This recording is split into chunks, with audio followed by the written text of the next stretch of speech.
What's going on, guys? Welcome back to the channel. I hope you're all doing great. This morning, I was expecting to see some new information either about the live arena or the new hard mode dungeons come in. And thankfully, we got some more information on the hard mode dungeons. I got a feeling those are going to be very, very soon. Maybe next week, maybe the week after, but probably before the end of March. Just my feeling. We got literally no information about that, so we'll see. But obviously, we're having these summon events. We have some new information that came through from Plarium this morning, so maybe it's going to be sooner rather than later. Now, before we get into this, I'm going to leave a copy of all these skills from all the bosses in my Discord channel in the announcements section. So if you guys want to join that, click the link down below. You can come over here, you can see all the skills, and you don't have to worry about me reading them to you. Number two, this is pretty frustrating, to be honest. So the boss, we'll talk about it a little bit more, but check this out, okay? Awakened Weakness is going to be the center of a lot of community outrage, I guess. But I'm not really sure what the thought process is, to be honest. So here we go. All the bosses have this, okay? Tainted Skavag, however you say that. The Spider, Ice Golem, Hard Mode Ice Golem, Hard Mode Spider, Hard Mode Dragon, and Hard Mode Fire Knight all have Awakened Weakness, which decreases the damage inflicted by the boss for each awakening level on the target champion. So your champions are going to take less damage. Per champion is how I understand it. 2.5% for levels 1 and 2. It stacks, so you're going to have 5% total if you have level 2 awakening. So level 3 through 6 is going to be 5% per level. So level 3, it's going to be 5%, level 4, 5%, level 5, 5%, level 6, 5%. So in total, if you have a 6-star awakened champion, you're going to have 25% damage mitigation from the boss. AoE, single target, everything. You're going to take 25% less damage, which is a pretty significant amount of damage to be taking less of, for sure, undoubtedly, right? And then, not only that, you're also going to be increasing the damage received by the boss. So you're going to be dealing more damage for each awakening level on the attacking champion. 5% for levels 1 and 2, meaning when you get to level 2, you're going to have 10% boosted damage. I assume that the damage increase is still capped based on the almighty strength. So like your Cold Hearts, your Chrysias, your champions like that won't be able to do more than the 10% of the enemy's max HP, but I'm not 100% sure on that. And then levels 3 through 6 stacks up to 50%. Now, obviously, awakenings are a pay-to-win system. So you're going to get awakenings. You're going to spend a lot of money to get them. Players who don't spend a lot of money probably aren't going to have very high awakenings. Awakenings are pretty hard to get. A lot of essences in the shop if you actually want to pick the ones up from the altar, especially those 3-star plus ones. And you're not going to have it on all your champions. You're going to have it on your PvE if you're focused on PvE, or PvP if you're focused on PvP. So players who spend a lot of money are going to have better runtimes in the dungeons, period, which is normal because pay-to-win players are going to have faster times, and that's not really uncommon. But the thing that seems so weird is that this isn't targeting players who are free, like earlier game, okay, free to play. Like some of the changes they do in the game target the newer players or the higher players, and it makes that difference even bigger. This is making the difference between the in-game whales, like the big whales, Krakens, and the in-game whales, free-to-play, low spenders, mid spenders, that difference bigger. Because I've spent quite a bit of money on the game. I've spent more than I would like to have, and I don't have enough awakenings to get even close to the full benefit of this. And I'm never going to be honest, because I'm more focused on my PvP champions versus my PvE ones, and I don't buy very many shards or soul stones as it is. So I'm not going to get very much of this whatsoever. So a player who's already bought all this is not only going to have the benefit of having a, say, 6-star brimstone, which can't be resisted, can't be removed, guaranteed 100% chance, boom, you have all the benefits from that. But now your champion who has that 6-star brimstone is also going to be taking 25% less damage and dealing 50% more damage. Now this could be cool if they add more ways to actually earn blessings, earn soul stones, so on and so forth, because then you may be able to gear your solo champions a little bit easier to actually do the hard mode content, but we're gonna have to see when that comes out. The initial reaction for me is like, this is crappy. This is a pay-to-win system. It's garbage. I don't like it. It has a few potential diamonds though. Maybe if you get lucky with a, say, Crypt King Grawl blessing, maybe you could use that blessing to solo, say, the Ice Golem stage, maybe the Dragon stage, something like that. Not 100% sure, but first look, it just seems crappy. It just seems like it's separating the super high whales from the high whales mid spenders, low spenders, but free to play, early game, mid game, doesn't matter to you. If you're not doing hard mode dungeons, this doesn't matter to you whatsoever. The gap is already big enough. You're not getting a bigger gap from there. So with that said, let's go ahead and jump in here and read over the skills of these new bosses, which is going to be exciting. It's going to be exciting to go ahead and fight all these bosses, see what kind of new strategies come out, and I'm curious how fast the runs are actually going to be. Like I said, this is going to be in the Discord channel as well if you don't want me to read to you. So A1 ability, we don't care about that. Attacks all enemies, destroys max HP by 15% of the damage dealt. When destroying max HP, will ignore shield buffs. Interesting. So next we have the Corrupting Blaze. Attacks all enemies, places a 30% decreased speed and a 60% decreased defense for 3 turns. Destroys enemy max HP by 15% of the damage dealt. And basically, they're saying, hey, come in here, get Miracle Heal, put it to 6-star. You're going to take less damage, you're going to do more damage, and you're going to heal the destroyed max HP. Pretty simple stuff, right? They're saying stack Miracle Heal. One of the most useless blessings. Instead of buffing it, we'll just buff the bosses. Make you need it, right? So then we have the passive abilities from the boss. Starts the battle with Divine Shield. While active, the shield reduces the damage received by 80%. This is all basically the same as the original Fyro, I believe. Yeah, it seems to be exactly the same. He just starts with, I think, 21 shields on stage 10 of hard mode, I believe. Not for sure about stage 10 or stage 1. If Tainted Fyro starts a turn with shield active, Tainted Fyro will attack all enemies one time. The attack will destroy each enemy's max HP. Tainted Fyro also heals at every start of turn. So it seems very similar to the current Fire Knight, to be honest. It doesn't seem like a ton of stuff significantly different, except for the max HP and the significantly more shields. But he also can't be reduced turn meter, which feels pretty bad. Instantly removes any freeze debuffs placed on Tainted Fyro.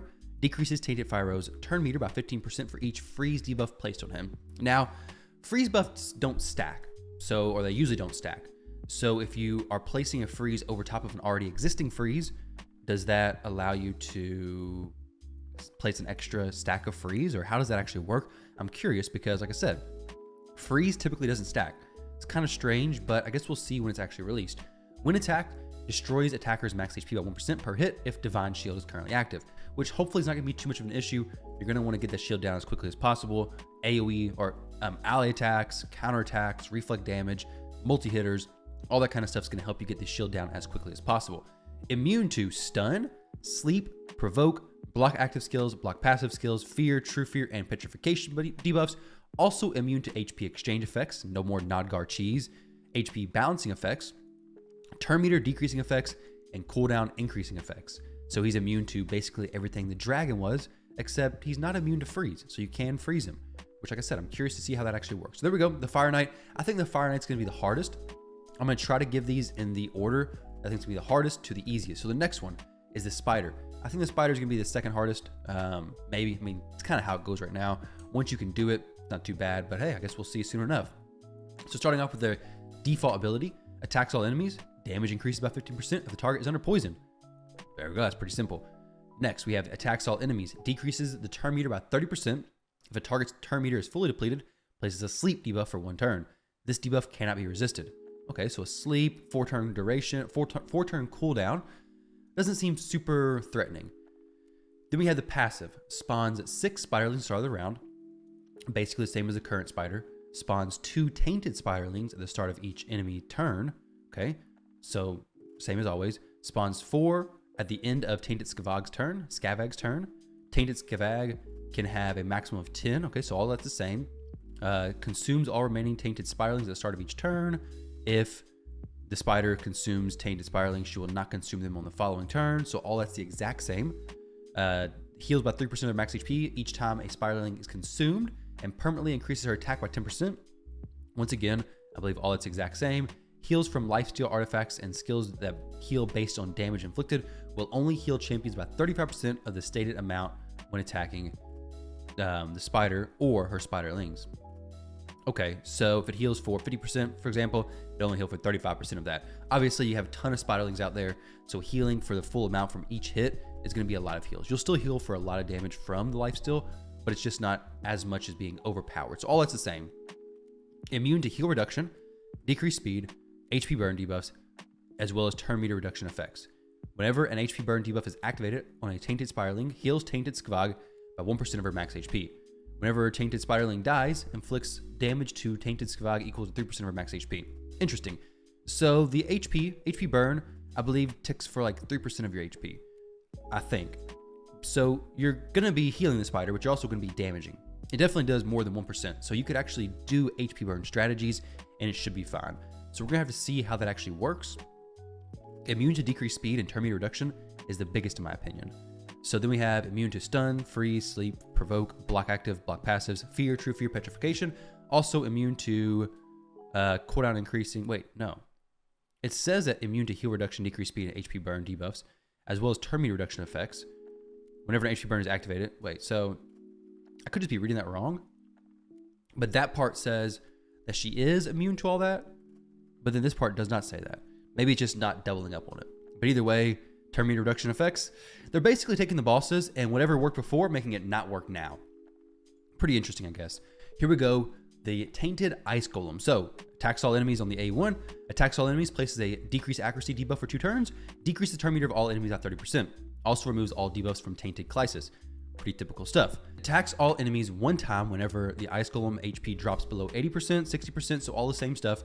This attack will revive any dead allies to 100% HP. This attack will ignore 50% of each enemy's defense for each alive ally. So basically the same as before. This attack will also has a 20% chance of placing freeze for 1 turn. The chance of placing freeze debuff increases by 40% for each alive ally, so the exact same as before. Immune to poison and poison sensitivity debuffs, receives 10% more damage from HP burn debuffs, which I think Crypt King Grawl may be able to solo, but I guess we'll see. Whenever an HP burn debuff is activated on Tainted Crisis or his minions, destroys the minion's HP by 5%. Whenever a smite debuff is activated on Tainted Crisis or his minions, destroy the minion's max HP by 10%. Destroyed max HP cannot exceed 50%. So smite is going to be even more powerful, basically. So that's pretty crazy. Smite plus HP burn, Crypt King Grawl, he's going to do amazing, it sounds like. It feels so weird making blessings that much more overpowered, especially after nerfing specifically smite. Honestly, that seems dirty. Like, you specifically nerf smite and then you specifically make it do more. That feels weird. Immune to stun, freeze, sleep, provoke, block active, block passives, fear, true fear, petrification debuffs. Also immune to HP exchange, HP balancing, and cooldown increasing. But it doesn't say immune to turn meter stuff, right? So if you can do turn meter stuff, he's, well, kind of weird because turn meter works great, but not with poisons or HP burns. So if you have poisons or HP burns, turn meter stuff is not going to be the best thing to bring. But HP burn, it's going to be excellent. Low damage, HP burn, you should be okay. So we're going to continue on throughout. I think he's going to be a fairly easy boss. If you're able to deal with him now and you have an HP burn champion, I bet you can deal with him here as well. Tainted Hellraiser. We have attacks all enemies. Places a 50% decreased attack debuff for 2 turns. There we go. Attacks all enemies, places 4 poisons for 3 turns and a weaken debuff for 2 turns. Okay. Also places increased attack buff on Tainted Hellraiser for 2 turns. I'm pretty sure you can steal that or remove it.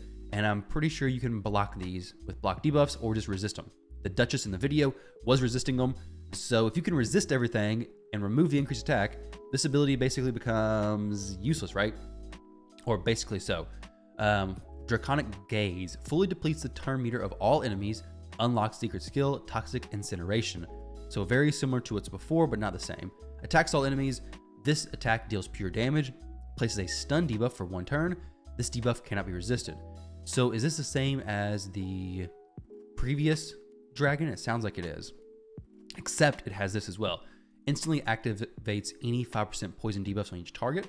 The damage received by each target depends on how many more turns the poison debuffs placed on them would be active. So it just basically fully activates the poisons. Duration and everything. So you really want to stop those poisons from ever landing. This skill will be locked and hidden again if Tainted Hellraiser takes enough damage while the skill is unlocked. So very similar to the current dragon.